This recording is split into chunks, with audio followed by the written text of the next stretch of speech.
സംസ്ഥാനത്തെ എക്സൈസ് ഓഫീസുകളിൽ വിജിലൻസ് നടത്തിയ റെയ്ഡിൽ വ്യാപകമായ ക്രമക്കേടുകൾ കണ്ടെത്തി. ബാർ ഉടമകൾ, കള്ളുഷാപ്പ് ഉടമകൾ എന്നിവരിൽ നിന്ന് സംസ്ഥാനത്തെ എക്സൈസ് ഉദ്യോഗസ്ഥർ കൈക്കൂലിയായി വാങ്ങിയത് 2,13,500 രൂപയാണ്.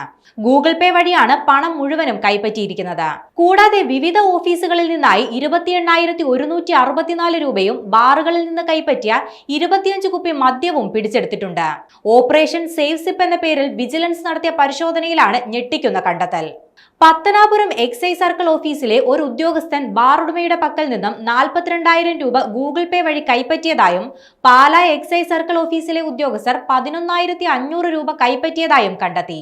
കൊച്ചി എക്സൈസ് ഓഫീസിലെ ഒരു ഉദ്യോഗസ്ഥന്റെ അക്കൗണ്ടിൽ ഗൂഗിൾ പേ വഴി 93,000 രൂപ നൽകിയത് ബാർ ഉടമയുമായി ബന്ധമുണ്ടെന്ന് സംശയിക്കുന്ന ആളാണ്.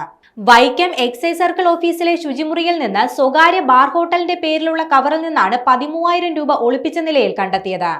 കൂടാതെ പൊന്നാനി എക്സൈസ് സർക്കിൾ ഓഫീസിൽ 5 മദ്യക്കുപ്പികൾ ഉദ്യോഗസ്ഥർ പാരിതോഷികമായി വാങ്ങിയതായും വിജിലൻസ് അന്വേഷണത്തിൽ കണ്ടെത്തി.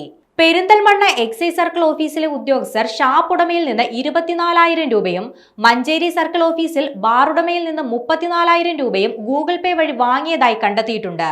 കോഴിക്കോട് എക്സൈസ് സർക്കിൾ ഓഫീസിൽ നിന്നും 16 കുപ്പി പാരിതോഷികം ലഭിച്ച മദ്യമാണ് കണ്ടെത്തിയത്. പേരാമ്പ്ര എക്സൈസ് സർക്കിൾ ഓഫീസിൽ 8,000 രൂപയും കണ്ടെത്തിയിട്ടുണ്ട്. എന്നാൽ വിജിലൻസ് പരിശോധനയ്ക്ക് എത്തിയപ്പോൾ കൽപ്പറ്റ എക്സൈസ് ഓഫീസ് പൂട്ടിക്കിടക്കുന്ന നിലയിലായിരുന്നു. സുൽത്താൻ ബത്തേരിയിൽ വിജിലൻസിനെ കണ്ട എക്സൈസ് ഉദ്യോഗസ്ഥർ 6,500 രൂപ വലിച്ചെറിഞ്ഞു. കാസർഗോഡ് ഉദ്യോഗസ്ഥരിൽ നിന്ന് കണക്കിൽപ്പെടാത്ത 5,000 രൂപയും പിടിച്ചെടുത്തിട്ടുണ്ട്.